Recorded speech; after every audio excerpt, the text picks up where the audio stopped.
നമസ്കാരം. ഇൻസൈഡ് ബൈറ്റ്സിലേക്ക് സ്വാഗതം. ഹരിയാന നിയമസഭാ തെരഞ്ഞെടുപ്പിൽ കോൺഗ്രസ് സ്ഥാനാർത്ഥിയെ പരസ്യമായി പിന്തുണച്ച മുൻ ഇന്ത്യൻ ക്രിക്കറ്റ് താരം വീരേന്ദ്ര സെവാഗ് തോഷ മണ്ഡലത്തിൽ കോൺഗ്രസ് സ്ഥാനാർത്ഥിയായ അനിരുദ്ധ് ചൌധരിക്കാണ് താരം പിന്തുണ പ്രഖ്യാപിച്ചത്.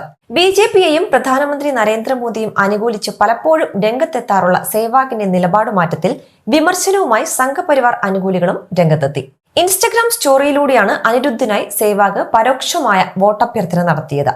BCCI മുൻ അംഗം കൂടിയാണ് അനിരുദ്ധ് ചൌധരി. ഹരിയാന മുൻ മുഖ്യമന്ത്രിയും ഹരിയാന വികാസ് പാർട്ടി നേതാവുമായിരുന്ന ചൌധരിയുടെ മകളുമായ ശ്രുതി ചൌധരിയാണ് ഇവിടെ NDA സ്ഥാനാർത്ഥി. അനിരുദ്ധ് ചൌധരിയുടെ തെരഞ്ഞെടുപ്പ് റാലിയുടെ ദൃശ്യങ്ങൾ ഇൻസ്റ്റഗ്രാമിൽ പങ്കുവച്ചിരിക്കുകയാണ് വീരേന്ദ്ര സെവാഗ്. സ്റ്റോറിയിൽ കോൺഗ്രസ് നേതാവിനെ ടാഗ് ചെയ്തിട്ടുമുണ്ട്. നേരത്തെ എക്സിലൂടെ സെവാഗ് പ്രധാനമന്ത്രി മോദിക്കെതിരെ വിമർശനം ഉന്നയിച്ചിരുന്നു. രാജ്യത്ത് പൊതുമേഖലാ ബാങ്കുകൾ വളർച്ചയുടെ പാതയിലാണെന്ന മോദിയുടെ പഴയ പോസ്റ്റിനോട് പ്രതികരിക്കുകയായിരുന്നു സെവാഗ്.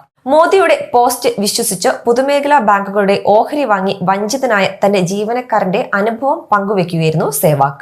ഭൂമി വിറ്റുകിട്ടിയ 1 കോടിയിൽ നിന്ന് 80 ലക്ഷം മോദി പറഞ്ഞ 3 പൊതുമേഖലാ ബാങ്കുകളിൽ നിക്ഷേപിച്ച മോദി ഭക്തൻ കൂടിയായ തന്റെ ജീവനക്കാരന്റെ ഓഹരികളെല്ലാം ദിനംപ്രതി കൂപ്പുകുത്തുകയായിരുന്നുവെന്ന് സെവാഗ് പോസ്റ്റിൽ വ്യക്തമാക്കിയിരുന്നു. ഇതിന് പിന്നാലെയാണ് ഇപ്പോൾ കോൺഗ്രസ് സ്ഥാനാർത്ഥിക്ക് പിന്തുണ പ്രഖ്യാപിച്ച് സെവാഗ് രംഗത്തെത്തിയിരിക്കുന്നത്. ഏതായാലും സെവാഗിന്റെ പോസ്റ്റിനെ അനുകൂലിച്ചും പ്രതികൂലിച്ചും നിരവധി പേരാണ് കമന്റുമായി എത്തുന്നത്. കൂടുതൽ വീഡിയോസിനായി ഇൻസൈഡ് ബൈറ്റ് സബ്സ്ക്രൈബ് ചെയ്യുക. നമസ്കാരം.